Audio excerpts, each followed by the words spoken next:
Sometimes the strangest job posting doesn't change your weekend. It changes your entire life. Emily Carter stared at the blinking cursor on her laptop for nearly 10 minutes before taking one final sip of cold coffee and pressing the button that would publish what had to be the most embarrassing advertisement anyone had ever posted on Craigslist. She needed a fake boyfriend. Just for one Saturday afternoon. For hours. $50 an hour, lunch included. The job sounded ridiculous because it was ridiculous, but after 3 months of relentless phone calls from her mother and endless reminders that every cousin under 30 seemed happily engaged, Emily had reached the end of her patience. Her younger sister's wedding was only 6 days away, and every relative she had avoided for years would be gathered under one elegant roof outside Nashville. She could already hear the questions. Still single? Seeing anyone? Don't you want a family someday? She loved her relatives, but she dreaded becoming the evening's favorite topic. Hiring someone to smile beside her suddenly felt easier than surviving another family interrogation alone. She reread the advertisement one last time. Looking for a polite fake boyfriend. Must be comfortable meeting a large family. No drinking. No drama. Bonus if you can pretend to enjoy awkward wedding photos. $50 per hour. Emily laughed quietly at herself before closing the laptop. Nobody normal would answer that ad. Across the city, in a penthouse overlooking Manhattan, a man who had watched empires rise and disappear over 7 centuries sat alone beside floor-to-ceiling windows, silently observing the lights below. Lucian Ashford had accumulated more wealth than entire nations and more responsibilities than anyone could imagine. Yet nothing surprised him anymore. Every board meeting felt identical. Every gala sounded the same. Every century eventually became predictable. Immortality, he had learned long ago, was often less exciting than people imagined. A discreet notification appeared on a private monitor connected to a network that quietly collected unusual public listings from around the country. One title immediately caught his attention. Fake boyfriend needed. $50 per hour. Lunch included. Lucian leaned forward with genuine curiosity. His silver-gray eyes moved across every sentence twice before an amused smile, one rarely witnessed by anyone alive, slowly appeared. She wasn't asking for money. She wasn't chasing fame. She simply wanted someone willing to stand beside her while facing an uncomfortable family gathering. It was absurdly honest. It reminded him of a simpler world he barely remembered. His longtime advisor, Victor, entered the room carrying tomorrow's schedule. 3 international meetings. 2 diplomatic dinners. A private gathering with several influential vampire houses. Lucian closed the screen. Cancel tomorrow afternoon. Victor blinked in confusion. Your Majesty, the council has waited weeks. They can wait another day. I have accepted different employment. Victor looked genuinely concerned. Employment? Lucian's smile widened almost imperceptibly. $50 an hour. Victor remained perfectly silent for several seconds, uncertain whether this was another test or the beginning of one of the king's unpredictable moods. Meanwhile, Emily's phone buzzed. One applicant. She smiled with cautious optimism before opening the message. It contained only a single sentence. I accept your terms. May I ask what color flowers the wedding party will be wearing? Emily laughed again. Whoever this man was, he already sounded far more committed than she had expected. She had no idea that somewhere hundreds of miles away, the oldest vampire king in existence had just accepted the smallest contract of his immortal life simply because, for the first time in decades, something had managed to surprise him. Emily almost ignored the message. Craigslist had delivered plenty of strange replies overnight, including one person asking whether pets were allowed at the wedding, and another offering a discount if she agreed to leave a 5-star review afterward. Compared to those, the short message from Lucian Ashford seemed almost suspiciously normal. There were no emojis, no unnecessary compliments, and no awkward questions. Only perfect grammar and quiet confidence. They agreed to meet the following afternoon at a small coffee shop in downtown Nashville, 2 blocks away from the art studio where Emily taught weekend painting classes. She arrived 15 minutes early, wearing blue jeans, white sneakers, and a light green sweater that still carried tiny spots of dried acrylic paint on one sleeve. She checked her reflection in the window and immediately regretted agreeing to this entire plan. What kind of woman hired a stranger to pretend to be her boyfriend? Apparently, one who had exhausted every other option. The bell above the cafe door chimed softly. Emily looked up without thinking. Every conversation inside seemed to pause for half a heartbeat. A tall man stepped inside wearing a charcoal overcoat despite the pleasant spring weather. His dark hair was neatly combed, and his pale complexion almost seemed to catch the afternoon light instead of reflecting it. Nothing about him was flashy, yet somehow every movement carried an effortless confidence that made the crowded room feel strangely quieter. Emily blinked twice before realizing he was walking directly toward her table. "Miss Carter." His voice was calm and warm, carrying the kind of precise pronunciation that sounded impossible to place. Not Southern. Not New York. Something older. "I am Lucian Ashford." Emily stood so quickly that she nearly bumped her chair backward. "Ah yes. Hi. I honestly did not expect." She stopped herself before saying handsome. Instead she smiled awkwardly. "Thank you for coming." Lucian inclined his head slightly, almost like someone greeting royalty instead of a complete stranger. "Thank you for inviting me." The conversation began with coffee, but Emily noticed something unusual almost immediately. Lucian never opened the menu. He politely declined every drink the server recommended, finally requesting only sparkling water with a slice of lemon. "You do not drink coffee?" Emily asked. "Not often," he answered with an unreadable smile. "I find clarity more refreshing." It sounded like the sort of sentence people rehearse for expensive movies. Emily laughed. "You really commit to the role, do you not?" Lucian studied her for a brief moment. "I prefer to commit fully to any promise I make." Something about the answer made Emily unexpectedly relax. There was no arrogance in his voice, only certainty. She pulled a folded notebook from her bag. "All right. We should probably establish some ground rules before my family invents stories for us." Lucian nodded once. Emily began reading from her handwritten list. "We met 3 months ago at an art festival. We have been dating ever since. You work in consulting because nobody in my family understands what consultants actually do. You enjoy hiking, baseball, and blueberry pie." Lucian listened with complete attention, memorizing every detail without writing down a single word. When Emily finished, he repeated every sentence back perfectly, even matching the exact order in which she had spoken. She stared at him in disbelief. "That was impressive." "Memory has always been one of my strengths," he replied. Emily smiled, assuming years of corporate presentations had probably trained him well. She never imagined that centuries of experience had done the same. Before leaving, Lucian asked only one final question. "Tell me, Emily, during this wedding, what is the one thing you fear most?" She hesitated before answering honestly. "That everyone I love will spend the entire day reminding me that I am not enough." For the first time since entering the cafe, Lucian's expression changed. His eyes softened almost imperceptibly as if those simple words carried far greater weight than she realized. "Then allow me to make one promise," he said quietly. "While I am beside you, no one will make you feel that way." Emily smiled, believing she had hired an unusually dedicated actor. She had absolutely no idea she had just accepted the protection of the oldest king walking the earth. The next morning arrived with clear blue skies and the gentle warmth of early spring. Emily parked outside the small bridal boutique where her sister and several cousins were gathering for a final fitting before the wedding. She had invited Lucian only because she thought it would be the perfect opportunity to practice acting like a couple before the real event.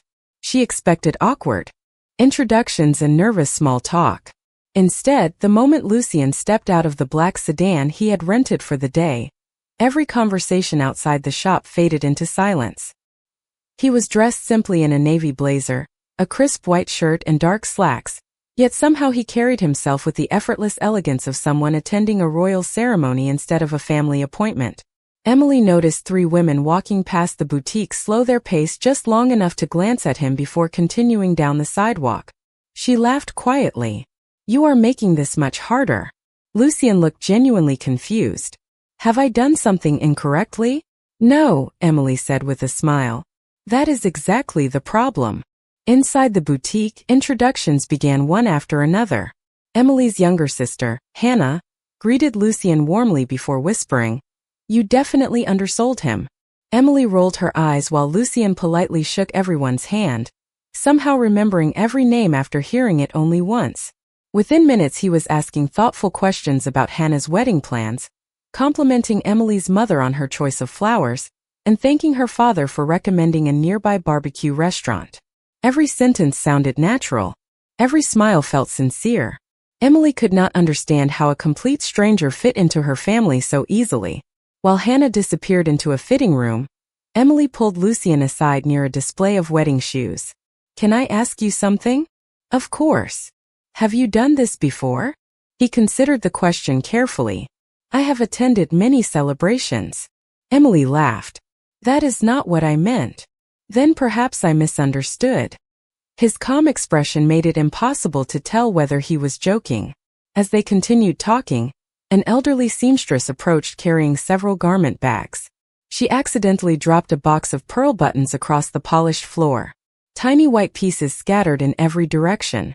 Before anyone else could react, Lucien quietly knelt and gathered each button with remarkable speed and care, placing them back into the container without missing a single one. The elderly woman smiled with grateful surprise. "Young man, you have better manners than most people half your age." Lucien bowed his head respectfully. Kindness deserves to be returned. Emily watched him with growing curiosity. Nothing about his behavior seemed rehearsed anymore. It was simply who he was. Later that afternoon they walked through a nearby park to continue preparing for the wedding. Emily handed him a list of family relationships that looked more confusing than a college biology chart. Lucien glanced over the page for less than a minute before handing it back. "Your Aunt Linda is your mother's older sister. Uncle Robert married into the family. Cousin Mason recently moved to Denver. Your grandmother prefers to be called Nana Grace. Your father dislikes discussing retirement. Your mother worries when she is quiet. Hannah smiles whenever she is nervous." Emily stopped walking. "How did you memorize all of that?" Lucien looked toward the trees where sunlight filtered gently through fresh green leaves. "When someone matters to you, remembering becomes effortless." The answer lingered in Emily's thoughts long after they resumed walking. She reminded herself that this arrangement lasted only until the wedding reception ended. He was simply doing his job unusually well. Yet for reasons she could not explain, pretending already felt far more difficult than she had expected. While somewhere beyond ordinary sight, two silent figures watched from the opposite side of the park.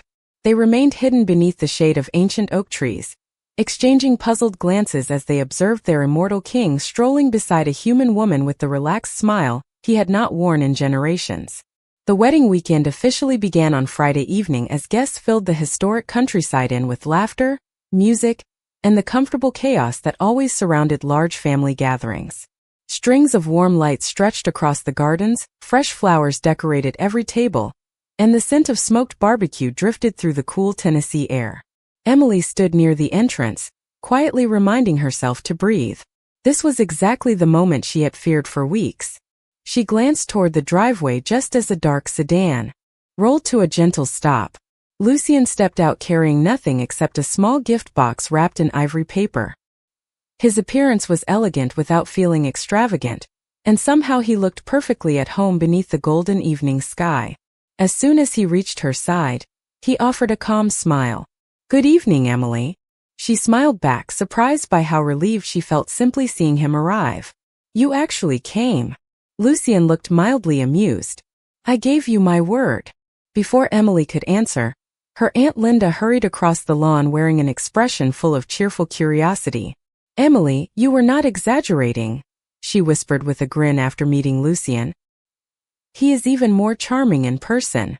Lucien greeted her politely, thanked her for welcoming him, and handed her the small gift box. Inside rested a beautifully crafted wooden music box featuring delicate hand-carved wildflowers across the lid. Aunt Linda's eyes widened. "This is beautiful. You did not have to bring anything." "My parents taught me that gratitude should always arrive before introductions," Lucien replied. Emily nearly laughed. She knew he had invented that answer on the spot, yet somehow it sounded like timeless wisdom. Throughout the evening he moved naturally from one conversation to another, never dominating the room yet somehow becoming the person everyone wanted to speak with. He complimented Uncle Robert's restored pickup truck after noticing the careful attention paid to every detail. He congratulated Hannah and her fiancé with sincere warmth. He even spent nearly 15 minutes helping Emily's 8-year-old cousin build an elaborate card tower without showing the slightest hint of impatience. Emily watched everything from across the garden, increasingly confused. This was supposed to be an acting job. Instead, Lucien behaved as though every person deserved his complete attention. Then an unexpected voice interrupted the peaceful atmosphere. "Emily." She turned to see Daniel approaching with 2 glasses of lemonade in his hands. They had dated briefly almost 2 years earlier before realizing they wanted different futures. Daniel had always been polite, but surprise was written clearly across his face as he noticed Lucien standing nearby. "I heard you were bringing someone," Daniel admitted. "I honestly thought your cousins were joking." Emily introduced the 2 men. Lucien extended his hand with calm confidence. Daniel accepted the handshake, although something about Lucien's steady gaze left him unexpectedly speechless. After a few moments, Daniel excused himself, glancing back twice before disappearing into the crowd. Emily sighed quietly. "That could have been much more awkward. Do you still have feelings for him?" Lucien asked without judgment. Emily shook her head almost immediately. "No. I only worry about making everyone else uncomfortable." Lucien looked toward the guests laughing beneath the string lights. Sometimes people become uncomfortable when reality refuses to match the story they expected. Before Emily could ask what he meant, a sleek black luxury vehicle entered the parking area near the reception hall. Several guests barely noticed. Lucien did. His expression remained perfectly calm, but his eyes shifted for only an instant toward the arriving car. A distinguished older gentleman stepped out wearing a tailored gray suit. The moment he noticed Lucien across the garden, he stopped walking completely. His face lost every trace of casual confidence. He quietly handed his car keys to the valet without taking his eyes off the man standing beside Emily. Then, to Emily's complete confusion, the distinguished stranger lowered his head ever so slightly in Lucien's direction before continuing toward the reception with unmistakable respect. Emily frowned. "Do you know him?" Lucien watched the man disappear inside the building before answering with effortless calm. "No," he said softly, "but I believe he remembers me." Emily could not stop thinking about the stranger who had lowered his head to Lucien with unmistakable respect. It had not looked like a polite greeting between businessmen. It had looked like an instinct, as though the older man had forgotten where he was for a brief second before remembering himself. She waited until they were alone near the refreshment table before asking again. "Are you absolutely sure you have never met him?" Lucien gently picked up a glass of sparkling water. "I have met many people over the years." Emily smiled. "That is the most mysterious answer anyone has ever given me. It also happens to be the most accurate." She laughed, deciding he simply enjoyed sounding dramatic. Before she could press him any further, Hannah called everyone together for a group photograph in the gardens. Families arranged themselves beneath an old white oak tree while children chased one another across the lawn. The photographer adjusted his camera and asked everyone to move a little closer together. Without thinking, Lucien stepped beside Emily exactly as a real partner would. His hand rested lightly against the middle of her back, careful, respectful, and reassuring. Emily felt herself relax almost instantly. She had expected pretending to feel awkward. Instead, standing beside him felt strangely natural. "Smile," the photographer called. "Perfect. Now everybody look like you actually enjoy each other." Laughter spread across the group. Even Emily's father, who rarely smiled in photographs, looked genuinely happy. As the camera continued clicking, Emily noticed something else. Lucien never seemed distracted. Every conversation received his full attention. Every child who asked him a question received a thoughtful answer. Every elderly relative who wanted to tell an old story found an attentive listener. It was as though time itself moved more slowly around him. Later that evening, guests gathered on the wide wooden porch overlooking the rolling hills. Someone began playing an acoustic guitar while others shared family stories from years gone by. Emily sat beside Lucien with 2 slices of homemade pecan pie balanced carefully on paper plates. She handed one to him. "Please do not tell me you only drink sparkling water." Lucien looked at the pie with quiet curiosity before accepting it. "I believe trying new things is appropriate."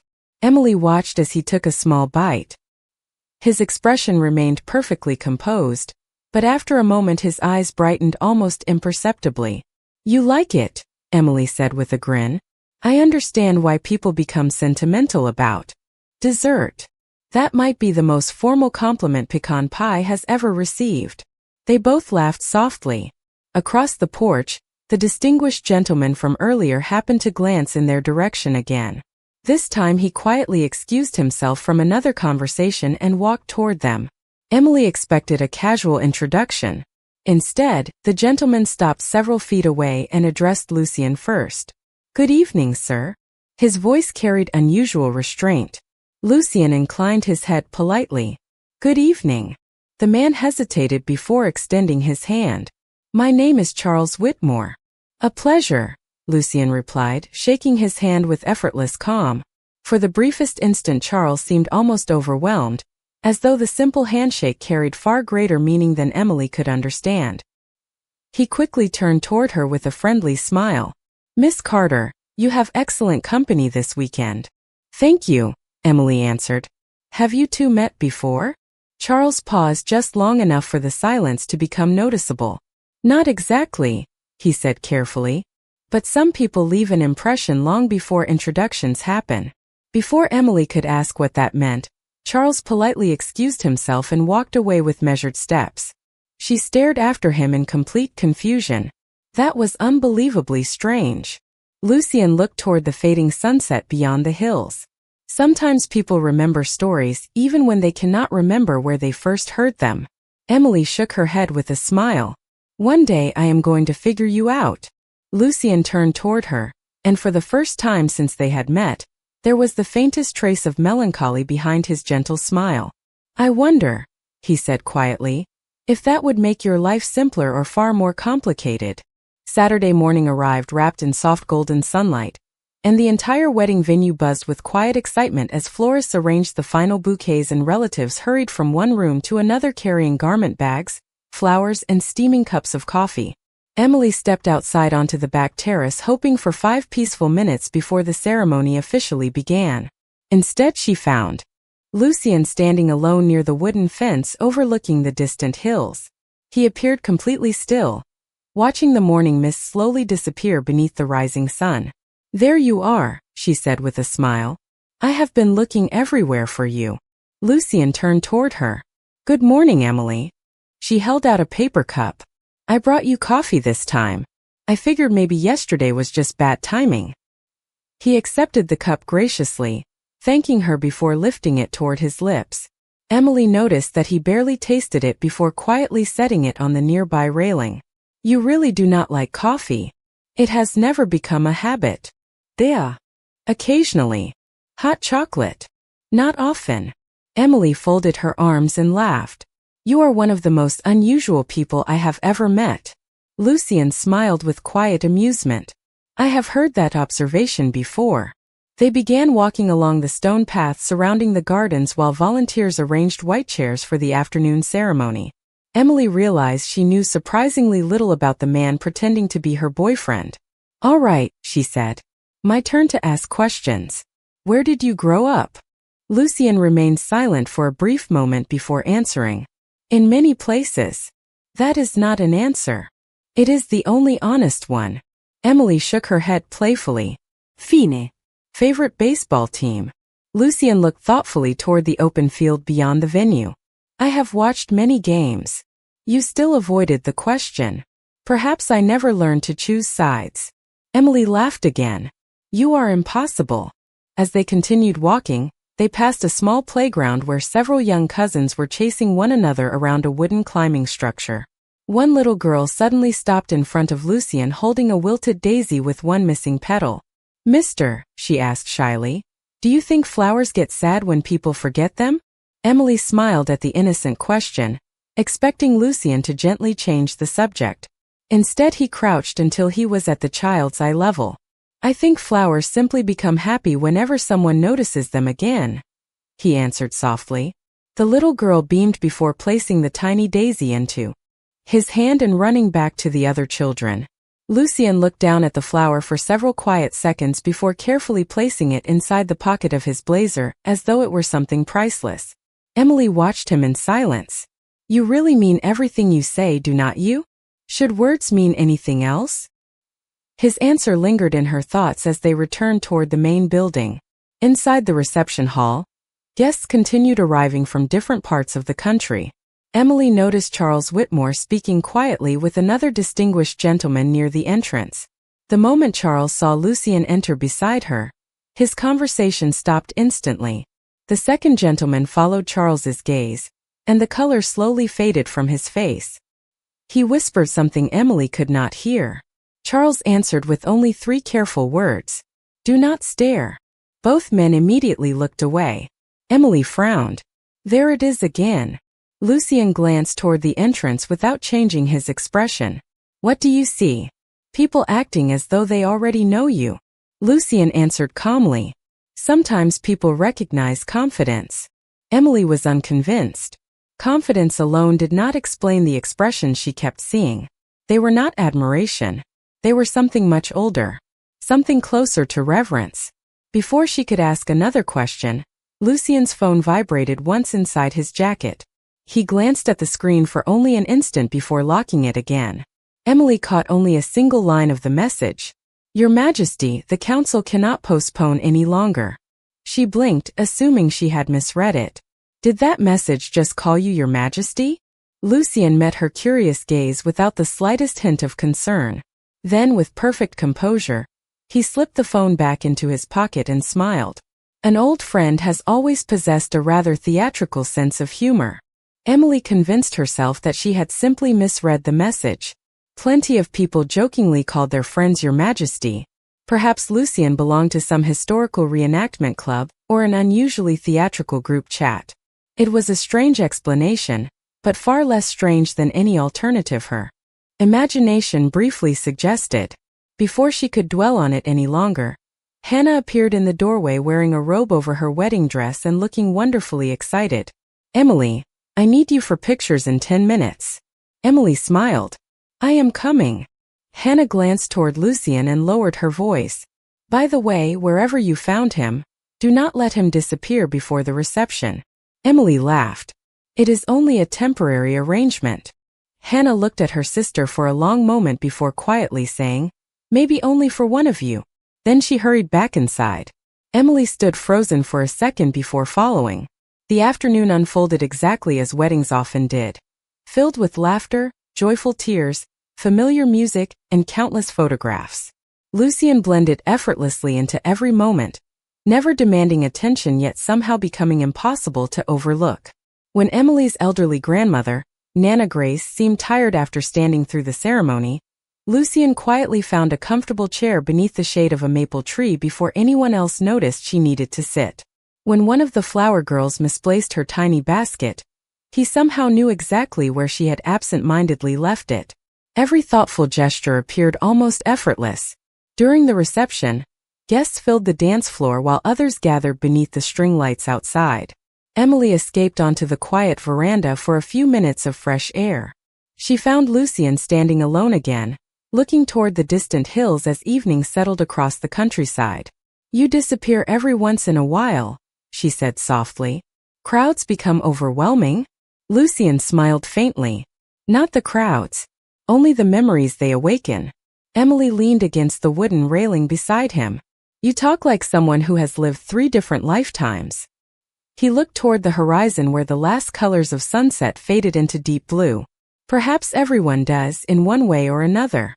Before Emily could answer, a cool breeze drifted across the veranda. Without hesitation she slipped off the light cardigan she had been wearing and gently draped it across Lucien's shoulders. You keep wandering outside without bringing a jacket, she said. Even if you claim you never get cold, humor me. Lucien looked down at the simple cream-colored cardigan resting across his shoulders. It was soft, slightly worn near one cuff, and carried the faint scent of lavender laundry soap. No one had placed a coat around his shoulders in centuries. Not because he needed warmth, but because someone simply cared whether he might be uncomfortable. For one silent heartbeat, time itself seemed to stand still. Emily noticed his expression change ever so slightly. "Did I do something wrong?" she asked gently. Lucien slowly looked at her. The calm confidence that never seemed to leave him gave way to something quieter, almost vulnerable. "No," he answered softly. "Quite the opposite." Emily smiled. "Then keep it until we go back inside." She turned toward the reception hall without noticing that Lucien's fingers briefly rested against the edge of the cardigan, as though it were something impossibly precious. Hidden among the trees beyond the venue, Victor and another silent attendant observed everything from a respectful distance. Neither spoke until Emily disappeared through the ballroom doors. Finally Victor exhaled quietly.